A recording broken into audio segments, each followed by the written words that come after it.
EBS 오디오북 삼성세계문학 제5권 지킬 박사와 하이드. 원작 로버트 루이스 스티븐슨. 낭독 박지은 정영석. 효과 김성열.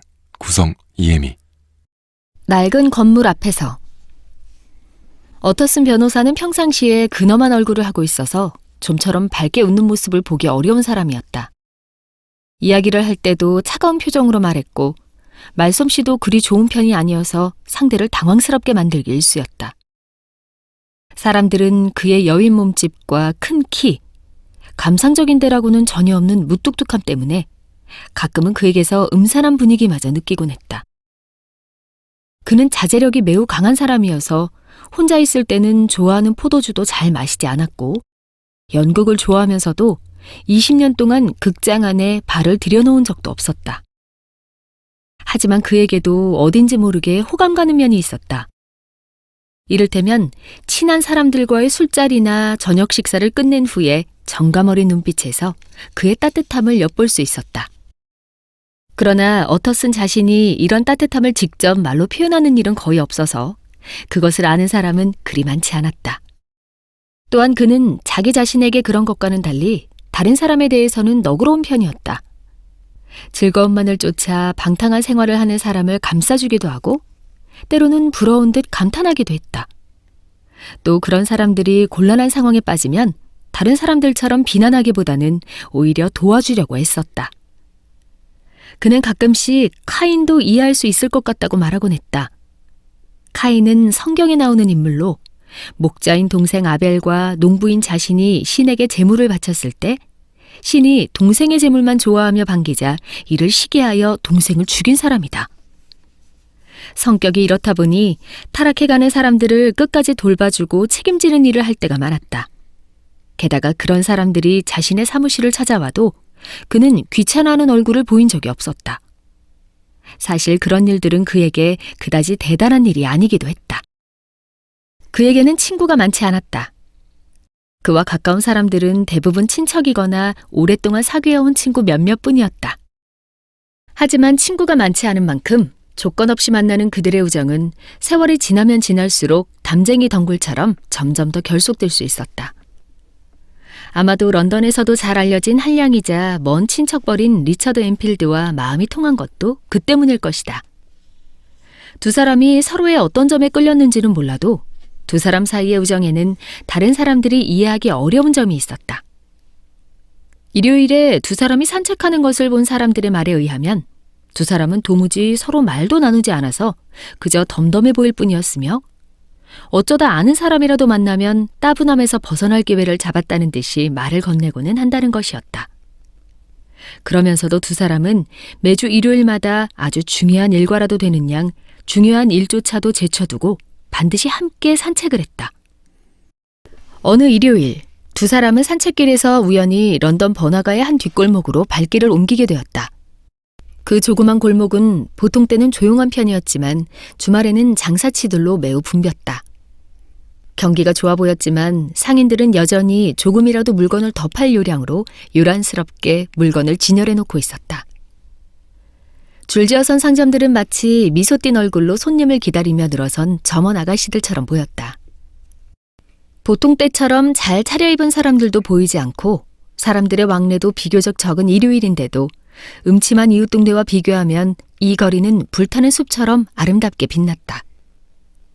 새로 칠해진 덧문이며 반짝이는 노쇠 간판의 밝고 깨끗한 분위기도 행인들의 눈길을 끌었다. 그 거리의 동쪽으로 가면 왼쪽으로 꺾어지는 모퉁이의 두 번째 집에서 골목이 끊겼다. 그리고 바로 그곳에 불길한 느낌을 주는 어떤 건물 한 채가 거리 쪽으로 지붕을 내밀고 있었다.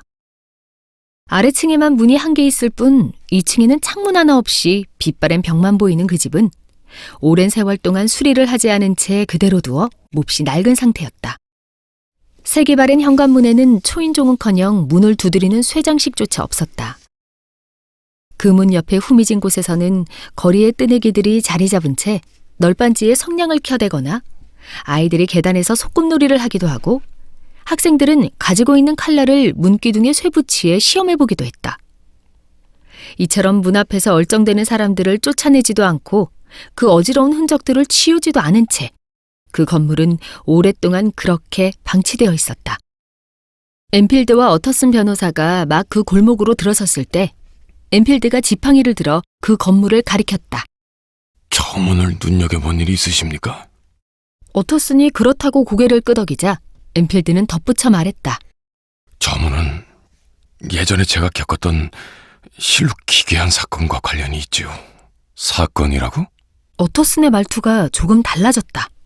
그래. 그 사건이란 게 뭔가? 지금부터 말씀을 드리지요. 엔필드가 숨을 한번 크게 훅 들이마신 후 이야기를 시작했다. 알 수 없는 사나이. 어느 겨울날 새벽 3시쯤 저는 볼일을 보러 먼 곳에 갔다가 집으로 돌아오고 있었습니다. 거리에는 사람 그림자 하나 보이지 않았습니다. 도시 전체가 조용히 잠들어 있었고 환하게 켜진 가로등만이 마치 행렬이라도 짙듯이 늘어서 있었죠. 텅 빈 새벽 거리를 걷고 있으려니 왠지 두려운 마음이 들었습니다. 그래서 무슨 소리라도 들리나 하고 두 귀를 쫑긋 세우고 걷고 있었습니다.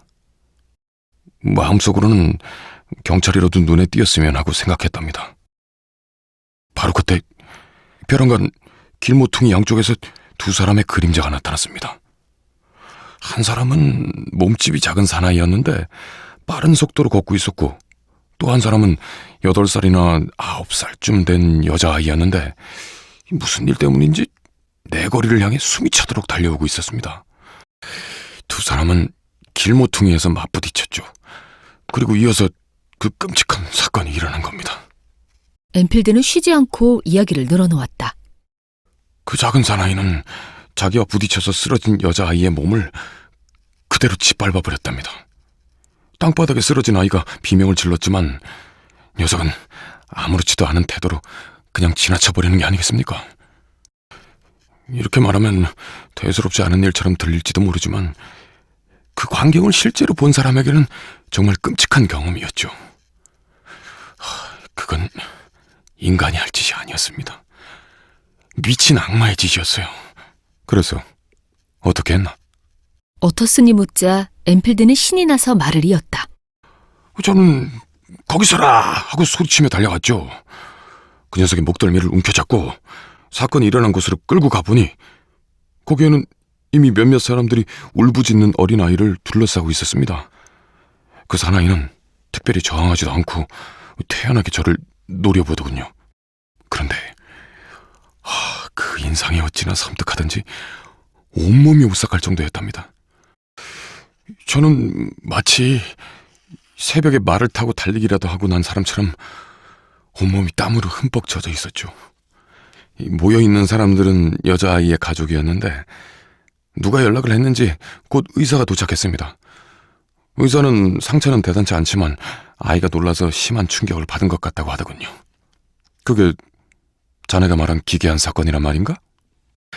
들어보세요. 사건은 거기서 끝나지 않았습니다. 아주 이상한 일이 있었거든요. 그 사나이를 힐끗 보기만 하고도 몸이 오싹할 정도의 섬뜩함을 느낀 건 저만이 아니었습니다. 그 아이의 가족도 그랬다고 합니다. 게다가 의사는 더했죠. 사실 그 의사는 그리 예민해 보이지도 않았고 오히려 평범하고 좀 둔해 보이는 인상이었는데도 제가 잡아온 녀석을 보고는 속이 메스꺼운 듯 얼굴이 창백해지면서 적대감을 뚜렷이 드러냈답니다. 우리는 서로의 기분을 잘 이해할 수 있었습니다. 그렇게 혐오스러운 인상이었나? 그렇습니다. 하지만 그렇다고 우리가 녀석을 죽도록 팰 수는 없는 일이었죠. 우리는 일단 녀석의 파렴치한 행동을 온 런던 시내에 알려서 녀석을 매장시켜버려야 한다고 입을 모아 얘기했죠. 녀석의 친구들에게도 그가 저지른 일을 알려서 절규하게 만들겠다고 으름장을 놓았답니다. 그렇게 녀석을 몰아세우면서 우리는 가능한 한 여자들이 녀석에게 가까이 가지 못하게 막았습니다. 여자들은 성이 나서 길길이 날뛰고 있었거든요. 저는 이제껏 그처럼 증오로 가득 찬 얼굴을 본 적이 없습니다. 결과는 어떻게 됐나? 녀석은 대단히 기분 나쁜 비웃음을 흘리며 사람들 한가운데 서 있었어요. 물론 녀석도 마음속으로는 떨고 있었을 게 틀림없어요. 하지만 어쨌든 겉으로는 아주 태연하고 밉살스러운 태도로 악마처럼 버티고 선 채 이렇게 말했습니다. 당신들은 이 일을 이용해서 한몫 벌어보겠다는 속셈인 모양인데, 좋소. 나도 체면이 있는 사람이니 괜히 소동 일으키지 말고 얼마가 필요한지 액수를 말하시오.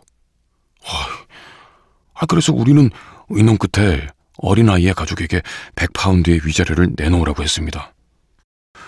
그 녀석은 좀 배짱을 부려볼 심산이었겠지만 이쪽에서 워낙 강하게 나가니까 하는 수 없이 동의를 하더군요. 엔필드는 어터슨의 얼굴을 힐끗 쳐다보면서 말했다.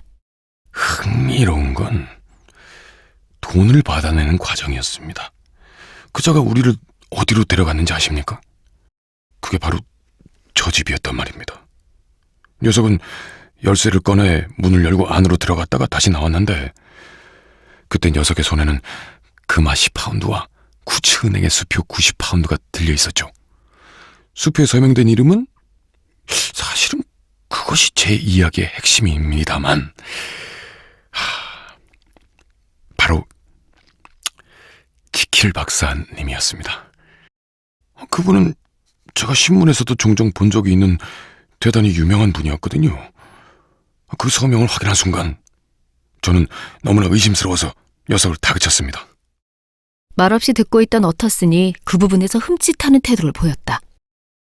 도저히 믿을 수가 없었거든요. 그래서 택도 한번 생각해 보시오. 새벽 4시쯤에 허름한 건물 안으로 들어가서 100파운드란 큰 돈을, 그것도 남의 명의로 된 수표를 가지고 나오는데 누군들을 의심하지 않을 수 있겠소? 라고 제가 따졌습니다. 근데 녀석은 코웃음을 치면서 자신만만하게 말하더군요. 걱정 마시오. 은행 문이 열리면 내 손으로 돈을 바꿔줄 테니 말이오. 라고 말입니다. 그래서 저는 의사와 아이 아버지 그리고 그 사나이를 저희 집으로 데려와서 날이 밝기를 기다렸습니다. 아침 식사를 끝내고 그자와 함께 우리는 은행으로 갔습니다. 저는 수표를 창구에 내밀며 아무래도 위조 수표인 것 같습니다 라고 말했죠. 그런데 웬걸요? 그것은 틀림없는 진짜였습니다. 어터슨은 혀를 찼다. 정말 해괴한 일 아닙니까? 녀석은 형편없는 악당인데 그 수표의 발행인은 아주 유명한 사회 지도층 인사였단 말입니다. 소외된 사람을 위해서 좋은 일도 많이 하시는 분으로 알려진 인물이었다고요. 제 생각에는 아무래도 그 신사분이 녀석에게 협박을 당하고 있는 것 같습니다. 아마도 젊었을 때 저지른 어떤 약점이 될 만한 일 때문에 그런 녀석에게 엄청난 돈을 빼앗기고 있는 게 아닌가 싶습니다. 그 뒤로 저는 저 집을 보면은 뭔가 개운치 않은 느낌이 들어요. 엔필드는 여기까지 말하고 잠깐 생각에 잠겼다. 자네, 그 수표의 발행인이 저 집에 살고 있는지는 알아봤나? 어터슨의 느닷없는 질문에 엔필드가 퍼뜩 정신을 차렸다. 살고 있다고 봐야 할 겁니다. 예. 엔필드는 간단히 대답하고 나서 덧붙였다. 사실 저는 그분의 또 다른 주소를 알고 있습니다. 그런데 자네는 저 집에 대해 그 사람에게 아무것도 묻지 않았단 말인가? 예, 물어보는 게 내키지 않았어요. 사실 묻고 싶은 마음은 굴뚝 같았지만 상대를 괴롭히는 질문은 삼가는 게 좋다고 생각했습니다. 뭔가 꼬치꼬치 캐묻는 건 산에서 돌을 굴리는 것과 같은 결과가 될 수도 있으니까요. 산꼭대기에서 돌을 굴리면 그 돌은 이쪽에서는 생각지도 않은 집의 뒤뜰로 굴러가서 아무 죄 없는 노인의 머리를 다치게 할 수도 있으니까요. 그러니까 결국 뭔가 수상쩍어 보이는 일은 캐묻지 않는다는 게 저의 생활 방식입니다. 참 훌륭한 생활 방식이로군. 어터슨이 말했다. 하지만 저는 혼자서 은밀하게 그 집에 대해 조사해봤습니다. 그런데 엔필드는 말을 이었다. 아무래도 사람이 살고 있는 곳은 아닌 것 같았습니다. 달리 출입구도 없는 데다 그 사건의 장본인인 그자가 이따금 드나들 뿐 그 외에는 누구 하나 찾아오는 이도 없었습니다. 근처의 굴뚝에서 언제나 연기가 나는 것을 보면은 누군가 살고 있는 것 같기도 하지만은 그게 그 집 굴뚝인지 확실치가 않아요. 변호사님도 아시다시피 골목 언저리에 있는 집들의 경계가 확실치 않잖아요. 두 사람은 또 얼마 동안 잠자코 걸었다.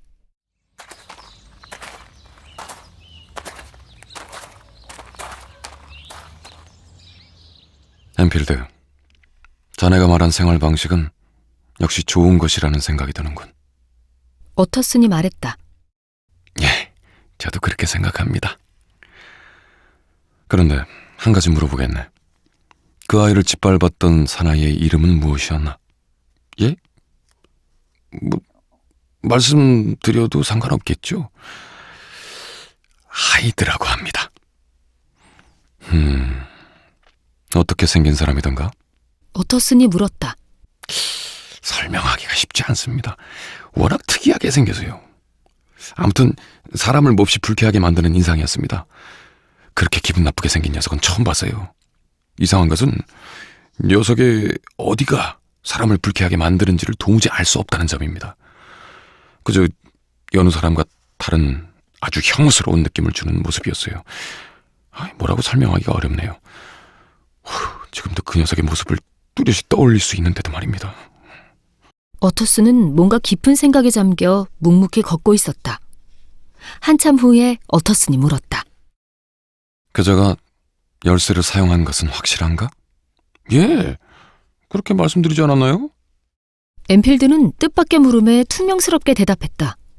그랬었군. 내가 그걸 확인하는 건 자네를 못 믿어서가 아닐세. 사실은 자네가 말한 수표 발행인의 이름을 나는 이미 알고 있네. 그러니 만일 자네의 이야기 중 사실과 다른 점이 있다면 말해주게. 알고 계시면 진작에 그렇다고 말씀해 주시지 그러셨어요. 엠필드는 약간 부르퉁한 말투로 대답했다.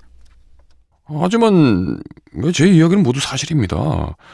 그자가 틀림없이 열쇠를 가지고 있었다니까요. 그가 열쇠를 사용하는 걸 불과 4, 5일 전에도 봤다고요. 어터슨은 한숨을 깊이 내쉬고 잠자코 있었다.